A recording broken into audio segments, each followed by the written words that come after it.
Hello and welcome to Community Conversations. I'm your host, John Gurton, aka Pastor G. During this community conversation, our goal is to highlight servant leaders making impact in the urban communities. You can join the conversations on IGTV, that's Instagram, on Roku TV, Amazon Fire Stick TV, or on your Facebook page right now if you go to @GurtSpeaks or @GurtEnterprises.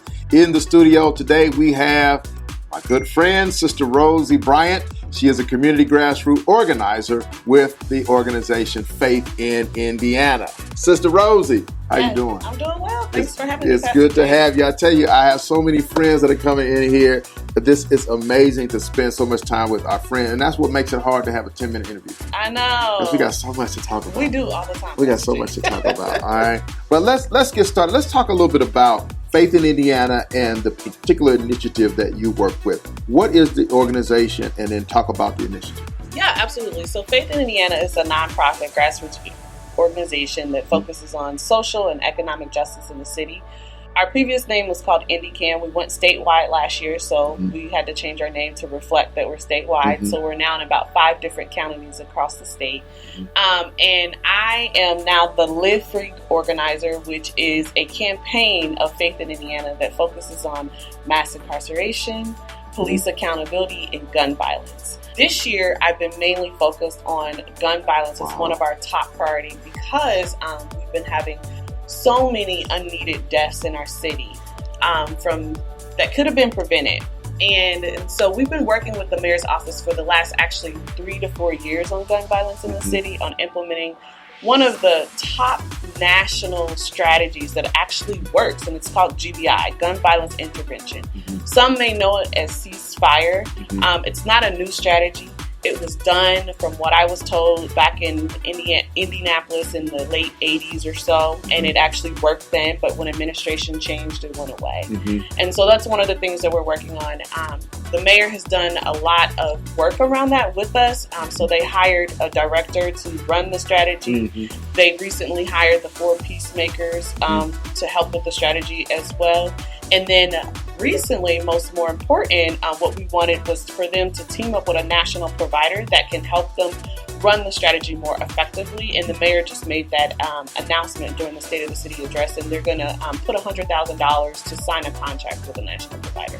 As a servant leader who works in an urban context, clearly the work is not always rewarding. No. There are some challenges. Can you give those who are watching an idea of how do you continue to move forward when you can also at the same time face some challenges and some pushback? How did you keep moving? I would say I have mentors surrounded by me that I call on when I'm struggling with someone. I use prayer for me personally, works as well, and also just self-care. I cannot stress that enough. The self-care in this work is so important that sometimes you need to just take a break. Last year, right after Thanksgiving, I took a sabbatical, and I didn't come back to work until the 2nd week of January. And during that time, one of the things I did that was really helpful, I went to see a therapist, and I was going there weekly during that sabbatical, and I continued my therapy services with my therapist, and I found it very useful to have like an outside person that I'm able to talk to about the struggles and the pains that I'm going through, and that worked really well for me. As an organization, when you're dealing with such a public issue, what would you say is the number one thing, maybe 2, that you really, really need as an organization? The first one, I need more Black men to be involved. I feel like we had a lot of Black women involved in this initiative, but I haven't had as many Black men that are like willing to stand with me and my other colleagues and I to really push this initiative. We had some, but I believe that having Black men and Black women together makes this work more powerful. Okay.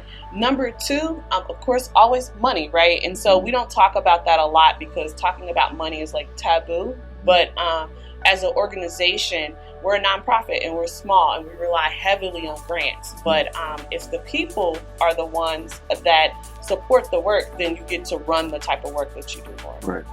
What does it really take organizationally, capacity-wise, sustainability-wise? What does it really take to sustain and to grow into something where you can have a church full of individuals who are Latino, African American, white, black, Asian, you name it. I mean, everything was in that room.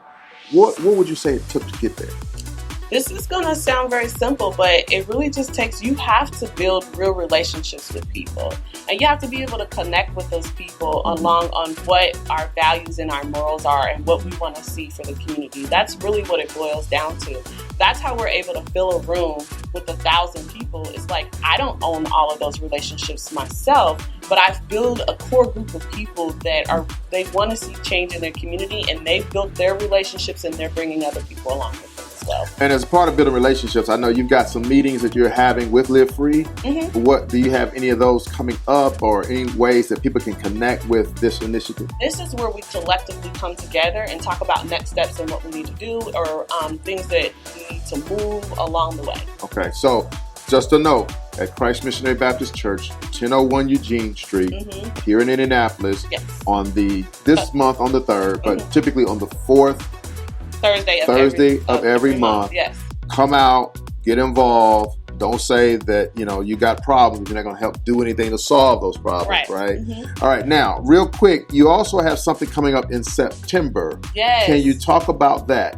Yes. So we are excited that the mayor has committed to come to our public action. Mm-hmm. We're going to have Mayor Hogsett and Jim Merritt in the same room, along with some other new city council candidates that just ran for office, because, we're having the election come up in November. And this is going to be a great time to ask these public officials about what their agenda and what their focus is going to be. And so our goal is to have the room filled with at least 600 people in that room.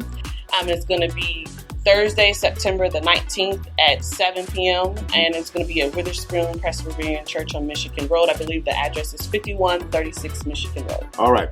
Witherspoon Presbyterian Church. So that's in September. It looks like September the 19th. That's correct. That is a Thursday. Make sure you're there. Mark your calendars. If anyone needs more information, website address? Yeah, they can actually just go to faithinindiana.org, or they can email me at rosie@faithindiana.org. All right, faithindiana.org. All right, wonderful. We're going to put that on the screen. Make sure people can see that. Again, this is a critical information. I mean, y'all deal with so much, though, So that's why I think it's really important to go to the website and really begin to hash through and find a lane that works for you with that organization. It is a statewide organization. It's not just local. Y'all have an infrastructure. Y'all have people that are working, and y'all are building capacity. And I'm just glad that I can say I know you. I'm glad to say I know you, Pastor G. I consider you one of my mentors that I can follow. Yeah. All right, y'all.